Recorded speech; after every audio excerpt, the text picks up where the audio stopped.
Transformation in shonen mangas are always some of the coolest moments in the whole series, and they will always be. It's the easiest way for an author to display change in a character in terms of power or writing. Every single manga has its own spin on the concept. We got Goku with the mini Super Saiyan forms and Ultra Instinct, Naruto with Sage Mode and KCM, Luffy with a different gear form.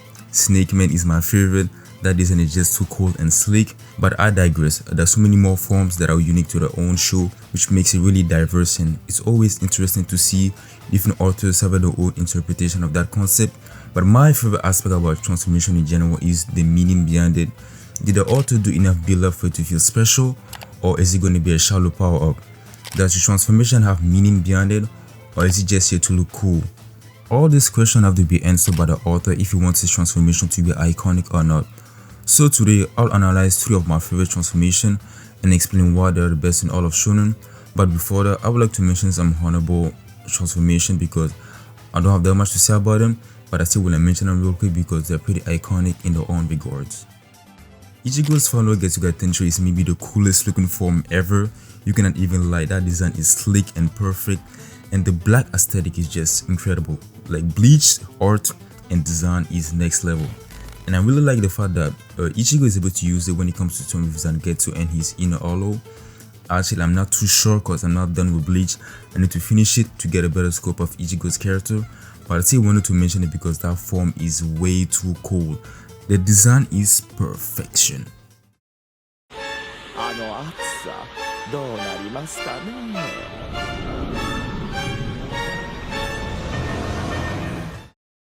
Ultra Instinct Goku is one of my favorite Dragon Ball moments ever. That transformation felt like an event, you just had to be there.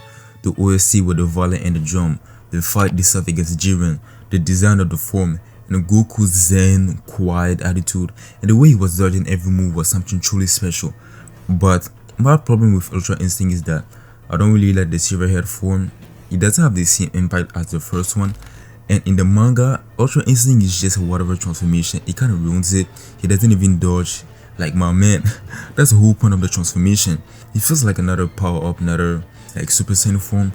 Even though the first time you saw it, it was something truly out of the ordinary. It was something special. Even the gods were like, awe when they saw Goku and Ultra Instinct. So I kind of feel like the overuse of the Ultra Instinct kind of ruins it and doesn't make it feel special. It feels like something Goku can use every time, which doesn't have the same impact, you see. Berserk Asa is the last one I'm mentioning, and I honestly think that is the most underrated transformation in recent shonen. Not only does it look cool, which it does, but the design is perfect. Asa looking like Half Devil works so well, and the anime did it justice, but the writing behind it makes it even better. The fact that Asa was able to use this form pretty much validates Dante's philosophy of malice being the primary emotion of human in terms of power and all those different reasons, and it makes the dynamic much more interesting when the antagonist and the protagonist have different ways to see it. And the protagonist, not the protagonist, but the antagonist is kind of proved right when the protagonist kind of dwells in that philosophy. I'm going on a tangent, but it's kind of a bummer that people don't talk about it that much because not only does it look cool, but there's substance and narrative beyond it, which makes it even better. Like, since the first chapter, I think it's chapter 242, that was the 5-year anniversary, it's been in my top 3 because people need to understand that transformation is really something special. Dante should have been not the main villain, but he should have been way better than what Tabata gave to us. Dante was so much more interesting than Lucius. I just gotta say, he was much more entertaining. His dialogue was so much more interesting. I'm so tired of antagonists wanting to like save the world, like please be evil in an interesting way, and that was Dante. So man, what a bummer. But that was my honorable mention. Now I can finally attack the main topic of the video and explain why the top 3 that I have are the best in shonen. When it comes to transformation, Super Saiyan Goku is easily the most iconic in probably all of fiction. If we're being honest, that moment was truly a game changer, and everything leading up to it was some really good stuff, and the build up beyond the whole Namek saga was perfect. Goku's character arc in the Namek saga was about him coming to terms and accepting his Saiyan heritage, and Vegeta has been bringing up the myth of the legendary Super Saiyan for quite some time. And to finish up this trio, Frieza is the one who wiped out the Saiyans in fear of the Super Saiyan mythos, so everything has been set up for the transformation to be perfect. We got the build up, we got narrative implication, and Triller being the trigger makes it even better because that was his best friend, and Goku thought at that time that he was dead forever because Krillin already died once. Goku turning Super Saiyan was about him finally accepting his Saiyan heritage, and in that moment we all felt like Goku. We felt his pain, his anger, his power, and he was so damn cool. I was trying to keep this deal with a narrative implication, but let's be honest, he was just so cool there, and there's no way he didn't feel like Goku. And his speech with Frieza about being the legendary Super Saiyan was just the icing on the cake. I hate when people say that Dragon Ball has no writing because this is perfect. This transformation sequence with the build-up, the writing, and the narrative implication is better than like 90% of recent Shonen. And the other Super Saiyan transformations are all great. Vegeta now wanted to be left behind made him surpass his limits to go Super Saiyan, and in the anime is even better. It's the same thing with Gohan, and Trunks has probably the most tragic way of going Super Saiyan. I don't want to go too in depth into it because I'm going to make a whole video on it, but it was incredible. But my problem with Super Saiyan as a whole is the oversaturation of it. There's so many different forms: Blue, God, Rose. Even though I love Rose, Goku Black is my guy. But all these characters obtaining Super Saiyan in such an easy way, it just lessen and lessen the impact of Super Saiyan. And don't let me get started on Universe 6 Saiyan bad tingling explanation. To this day, I cannot believe they sat down and wrote it and thought it made sense. But like a wise man said, it is what it is. Super Saiyan itself as a form has lost some value, but Goku's moment is still perfection, and to this day, almost nothing matches it. But what if I told you there is a better transformation in Dragon Ball? Would you believe me? Gohan is my favorite Dragon Ball character, and him going Super Saiyan 2 is the peak of the show. Throughout the whole series, Gohan has always been shown to have insane potential, especially when he gets angry. It was shown against Raditz and Vegeta in the Saiyan saga, and against Second from Frieza.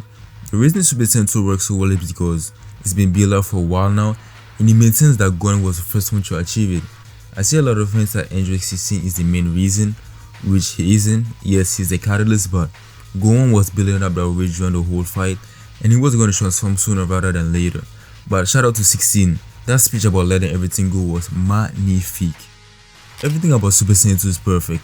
The aura with the lightning, the OST was so beautiful, the form itself, Gohan's arrogant attitude, and the father-son Kamehameha was just the peak of my like.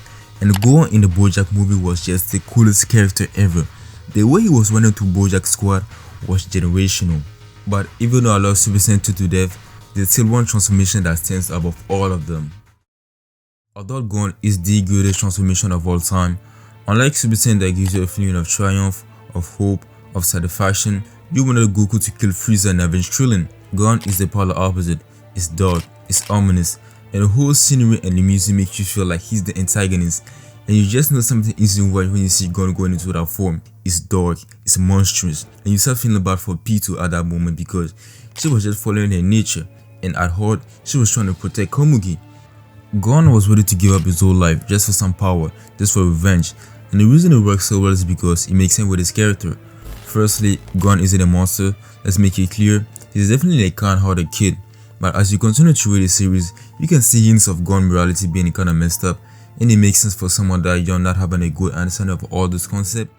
Gohan is a naive kid, he doesn't really care about action being good or bad, it's all about what benefits him and his friend, and that's terrifying because Gohan can tip on both extremes. He can be very good, caring, or like we saw in the Chimera End arc, it was a tragedy. And Killer's reaction on seeing Adult Gohan was basically how I felt during the whole scene, and seeing Gohan cry realizing that maybe he messed up was just so sad. Adult Gohan feels like the opposite of Super Saiyan, not only in the design but also in the narrative. Goku was a moment of hope, Gohan was a moment of despair. But that's all for today. I really wanted to talk about Shonen transformation because it's always some of the best part of the show. But thank you for watching, don't forget to like and subscribe, we really appreciate it, and stay safe.